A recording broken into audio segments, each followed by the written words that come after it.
রহিম আসসালামু আলাইকুম। আমরা আজকে পরীক্ষা হয়েছে 47তম বিসিএস যে পরীক্ষা, তার যে গণিতের প্রশ্নগুলো আছে সেই প্রশ্নগুলো আমরা সমাধান করব। তো প্রথম প্রশ্ন দেওয়া আছে, যদি 5x³ - 2x² + x + k = 0 এর একটি উৎপাদক দেওয়া আছে x - 3, একটা উৎপাদক দেওয়া আছে x - 3, তাহলে k এর মান নির্ণয় করতে হবে। আমাদের এই k এর মানটা নির্ণয় করতে হবে। তাহলে এই মানটা নির্ণয় করার জন্য যে কাজটা করতে হবে, যেহেতু আমাদের x - 3 একটি উৎপাদক, তাহলে এই x ইকুয়াল আমরা তাহলে এই উৎপাদকের মান ইকুয়াল 0 হলে তাহলে x সমান 3 হবে। তার মানে এই x এর মানটা আমরা 3 এখানে বসাই দিয়ে দেখব।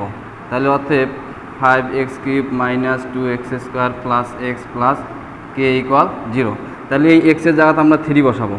তাহলে 5 × x এর মান হলো 3, তারপর কিউব -2, আবার x এর মান 2² প্লাস x এর মান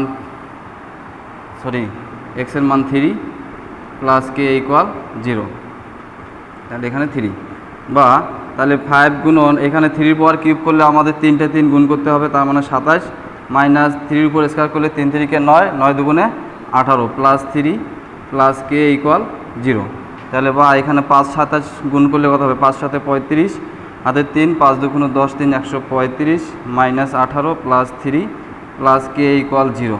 তাহলে আমরা যোগ করলে 135 আর 3 যোগ করলে 138 মাইনাস 18 প্লাস k = 0 বা 138 থেকে 18 বিয়োগ করলে হবে 120 প্লাস k = 0। অতএব এই k = 120 প্লাস আছে, ডান পাশে গেলে হবে -120।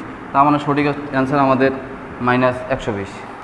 তাহলে পরের অঙ্ক দেওয়া আছে যে নিচের সিরিজের ফাঁকা জায়গায় কোন সংখ্যা হবে। তাহলে আমাদের সিরিজটা দেওয়া আছে কত, 243 81, তারপরে ফাঁকা জায়গা 9 3 1। তাহলে এই সিরিজটার মধ্যে আমাদের এখানে মান কোনটা হবে সেটা বের করতে গেলে আমরা দেখব যে সবগুলো সংখ্যা দেখলেই বোঝা যাচ্ছে যে 3 এর গুণিতক। তার মানে 3 এর পাওয়ার 0 করলে মান হবে 1, 3 এর পাওয়ার 1 করলে মান হবে 3, 3 এর পাওয়ার স্কোয়ার করলে তার মান হবে 3 3 কে 9।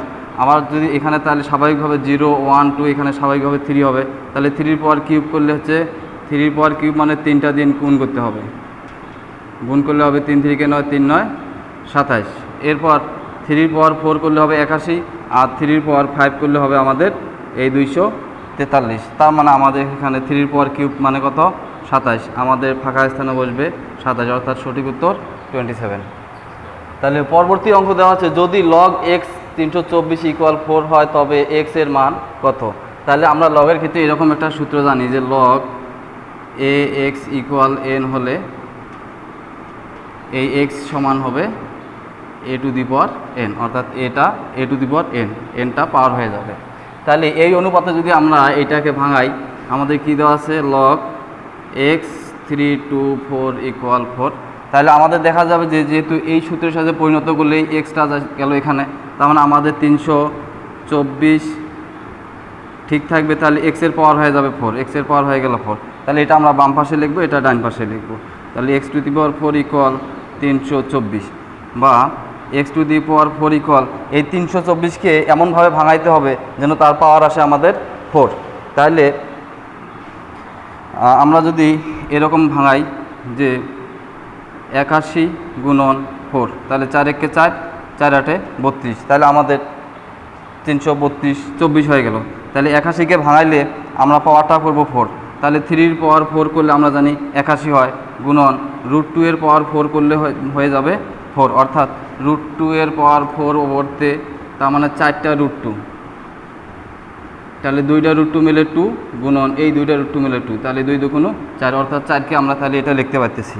তাহলে এখানে আমরা যেহেতু 2টার পাওয়ার 4 আছে, 3 √2 এর পাওয়ার 4 লিখতে পাবো, আর এই দেখে x⁴, অর্থাৎ আমাদের এই লগের ক্ষেত্রে আমরা জানি যে সূচকগুলো সমান হলে সূচক ক্যান্সেল হয়ে যাবে, তাহলে ভিত্তিগুলো সমান হয়ে যাবে, অর্থাৎ x = 3√2। সঠিক অ্যান্সার আমাদের 3√2। তাহলে পরবর্তী অঙ্ক দেওয়া আছে যে একটি গুণোত্তর ধারার প্রথম ও দ্বিতীয় পদ যথাক্রমে দেওয়া আছে 27 এবং 9, তাহলে ধারাটির দশম পদ কত। তাহলে এখানে আমাদের দেওয়া আছে গুণোত্তর ধারা। তাহলে গুণোত্তর ধারা প্রথম পদ দেওয়া আছে, আমরা জানি গুণোত্তর ধারার প্রথম পদ a = হচ্ছে কত, 27। আর যেহেতু গুণোত্তর ধারা, তাহলে এখানে আমাদেরকে সাধারণ অনুপাত বের করতে হবে। তাহলে সাধারণ অনুপাত আমরা জানি r সমান কী হবে, দ্বিতীয় পদ ভাগ প্রথম পদ, অর্থাৎ 9/27। তাহলে এখানে যদি আমরা কাটাকাটি করি, তাহলে 9 কে 9, 3 9 27, তাহলে 1/9 3, এটা হলো আর এর মান। তাহলে আমাদের দশম পদ নির্ণয় করতে বলছে। তাহলে আমরা জানি গুণোত্তর ধারার দশম পদ, গুণোত্তর ধারার আমরা n-তম পদের সূত্র জানি a r⁴n-1। তাহলে যেহেতু দশম পদ বলছে তাহলে n এর মান হবে আমাদের 10। তাহলে গুণোত্তর ধারার 10তম পদ a r⁴10-1, তাহলে এর মান হচ্ছে কত 27 গুণন আর এর মান হচ্ছে 1/3, তারপর হচ্ছে 10 থেকে 1 বিয়োগ করলে 9, অর্থাৎ তাহলে এখানে আমাদের আসতেছে 27 গুণন 1/3 পর 9। তাহলে এখানে আমরা দেখতেছি 3 পর কিউব করলে 27 হবে, তাহলে 1/3⁴ 9। তাহলে এই 3 আর এই 9-এর থেকে 3 কাটা গেলে আর 1/3⁶ থাকবে। তাহলে 3⁶ মানে কত? 3⁶ মানে 6টা 3 গুণ করতে হবে, 3 গুণন 3 গুণন 3, 1 2 3 4 5 গুণন 3।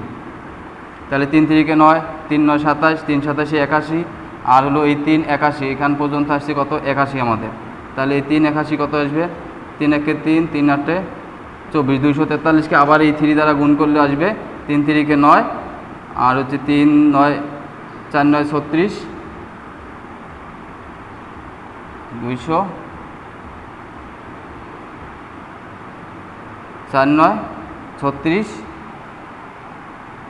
3 2 6 আর 1 7, অর্থাৎ 700 কাটি দেন। তাহলে একবার হবে আমাদের 3 3 কে 9, আর 3 4 12 2 হাতে 1, 3 2 6 আর 1 7, অর্থাৎ তাহলে এই যে 3⁶ করলে আমাদের আসতেছে 729।